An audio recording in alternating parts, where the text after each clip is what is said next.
Good morning family of God. एक बार फिर से आज के मॉर्निंग डिवोशन में आपका स्वागत है। आज का वचन पाया जाता है रोमियो 8 अध्याय के 32 पद। जिसने अपने इकलौते बेटे यीशु मसीह को भी हमारी रख नहीं छोड़ा, वह उसके साथ हमें सब कुछ क्यों कर नहीं देगा। यहाँ का परमेश्वर का वचन कह रहा है कि परमेश्वर आपसे कभी भी कोई भी अच्छी वस्तु को रख नहीं छोड़ सकता। सब कुछ क्यों कर नहीं देगा। परंतु कई बार हम अपने जीवन में ऐसा देखते हैं कि हमारे जीवन में पर्याप्त नहीं है, कमी घटी है। ऐसा लगता है कि परमेश्वर ने हमको आशीष नहीं दी है। आशीषें हैं पर दिखाई नहीं देती है। हम इंतजार करते उस दिन का जिस दिन आशीषें हमारे जीवन में मैनिफेस्ट होगी। यदि आप अच्छे पढ़े लिखे व्यक्ति हैं, आप अच्छे सम्मानित व्यक्ति हैं, आपके पास सब कुछ है, घर है, गाड़ी है, बंगला है, अच्छा परिवार आपके संग है, हो सकता है किसी व्यक्ति का बहुत आदर करते हैं, ज़रूरत पड़ने पर आप उसको जितना चाहे पैसा दे सकते हैं, अपनी गाड़ी दे सकते हैं, हो सकता है अपना बंगला भी दे दें। परंतु यदि कोई आपसे कभी बोले कि अपना बेटा मुझे दे दो, आप उसे कभी नहीं देंगे। भले ही आपको पैसा देना पड़े, भले ही आपको कार देना पड़े, भले ही आपको बंगला भी बेचना ना पड़े, आप अपने बच्चे को नहीं देंगे।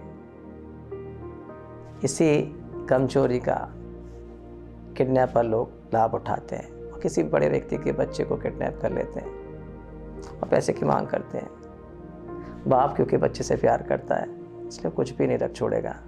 वो अपना घर भी दे देगा, अपना बंगला भी दे देगा, कार भी दे देगा, अपना ज्वेलरी, सोना चांदी सब कुछ दे देगा, बैंक बैलेंस, एफडी, जो कुछ भी उसके पास है उस बच्चे को प्राप्त करने के लिए दे देगा। यहाँ तक उसको अपने आप को भी बेचना पड़े ना तो उसको भी दे देगा। परंतु बाइबल यहाँ कह रही है परमेश्वर हमसे इस प्रकार प्रेम करता है, उसने अपने इकलौते बेटे को हमारे लिए रख नहीं छोड़ा, हमारे लिए इकट्ठे नहीं देना। परंतु परमेश्वर ने जब इकलौते बेटे यीशु मसीह को दे दिया है, उसके साथ सब कुछ क्यों नहीं देगा। यदि आप गाड़ी दे सकते हैं, बंगला दे सकते हैं, तो ये 1-2 लाख रुपए देना आपके लिए बहुत बड़ी बात नहीं है। 10 लाख रुपए देना कोई बड़ी बात नहीं है। यदि आप बंगला, कार सब कुछ देने को तैयार हैं तो आप कुछ भी दे सकते हैं। यही बाइबल कह रही है। आप परमेश्वर के प्रेम पर, परमेश्वर की इच्छा पर, परमेश्वर की मनसा पर कई बार डाउट करते हैं, शक करते हैं। ये परमेश्वर की इच्छा नहीं है कि मेरे पास पर्याप्त रहे, मैं स्ट्रगल करता रहूं, मेरे पास कमी घटी रहे, या मैं पढ़ा लिखा नहीं हूँ, मेरा एजुकेशन अच्छा नहीं है, मेरा बैकग्राउंड ऐसा है, मेरे पास बिजनेस करने को पैसा नहीं है। सारे एक्सक्यूज़ आप सोच सकते हैं जिसके द्वारा आप बोलेंगे परमेश्वर ने मुझे आशीष नहीं दी है, मुझे आशीष देना नहीं चाहता है। तो बाइबल कहती है हमारा परमेश्वर तो बहुत आयत का परमेश्वर है, किसी से कभी भी भली वस्तु को रख नहीं छोड़ेगा।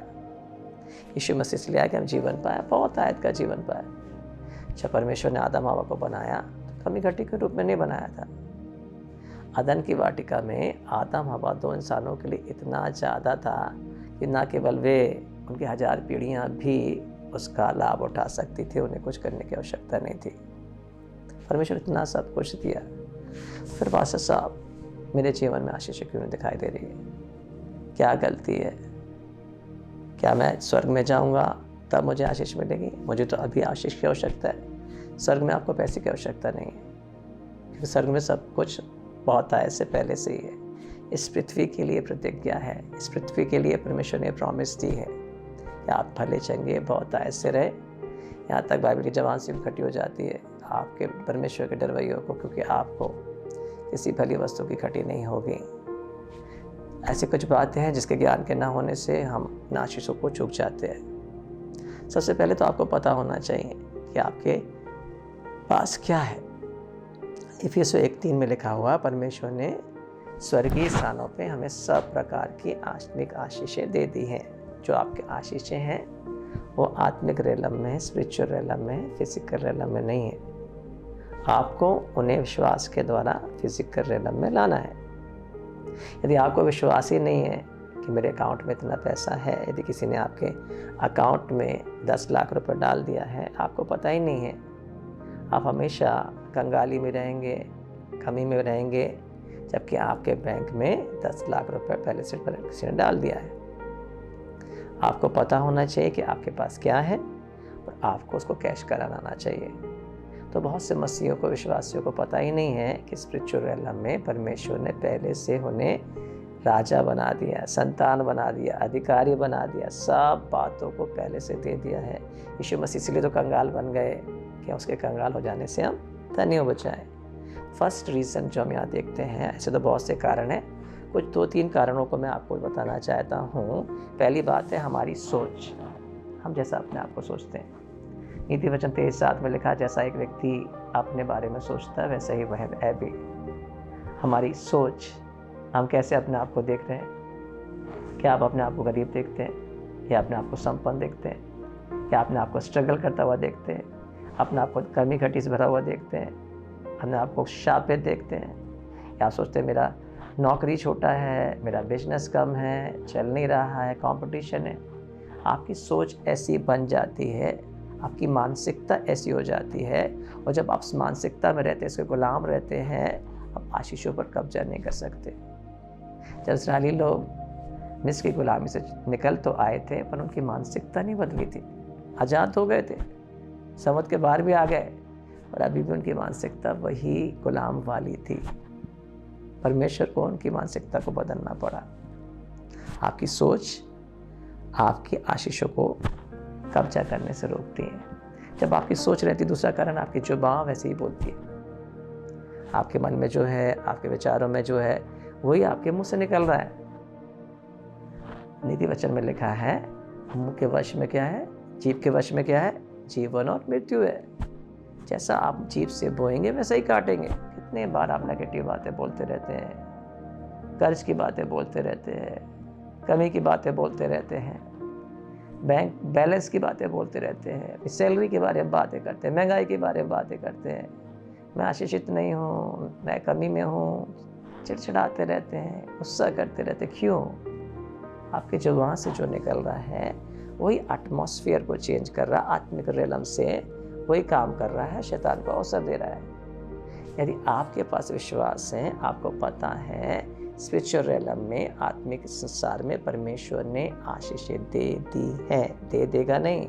जब यीशु मसीह को रख नहीं छोड़ा, उसने आपको दे दिया है, पर आपको विश्वास करना है। और जब तक आप विश्वास नहीं करते, फिजिकल रेलम में वो मैनिफेस्ट नहीं हो सकती है।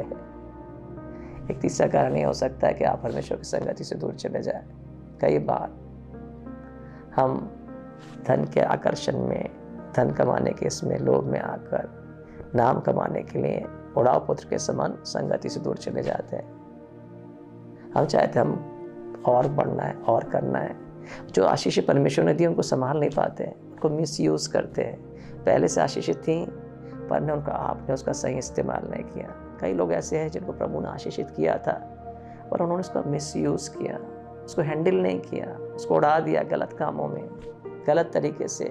परमेश्वर के राज के लिए नहीं बोया, आपने बीज को भी खा लिया। कई बार ऐसा हुआ है। इसी कारण से आज आपको स्ट्रगल करना पड़ता है। उड़ाव पुत्र ने क्या किया, पिता की आशीषों को लिया, गलत तरीके से कमाने तो गया था, सोचा मैं बहुत बड़ा बन जाऊंगा, गवा दिया उसने। वहाँ जाके वो कंगाल हो गया। आशीषों का वारिस है, आशीष उसके पास है, उसके पिता के पास, उसके नौकरों के पास जरूरत से ज़्यादा है। वो तो यहाँ ये व्यक्ति है जो बेटा होने के बाद भी सोरों के बीच में है।